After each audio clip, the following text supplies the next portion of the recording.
Batah harkat lagi dia hana terdumpak sembahyang. Batah harkat hartanya hana merempak minta ilmu. Jaro-jaro dia lagi paling jaro kan lagi dapat padu. Kagak tak batamat parang batamat jangkui. Dia tak kutuk promo dia ikut le promo pen ni po wahai. Apa ni ikut apa ni nak po? Apa kan dia menanjaran kutuk? Hai jaro luka-luka kagasa pakai ni tapi gak thag lumbung monok lagi dapat padu TNI yo. Betul oleh lah kau mana macam koi.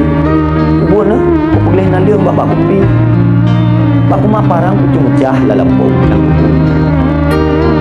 Ketau? Drone. Man lain lau demi anak dia. Lain lau demi kebahagiaan kita. Karena kita hidup dari nol. Alhamdulillah sampai saat ini masih pada nol.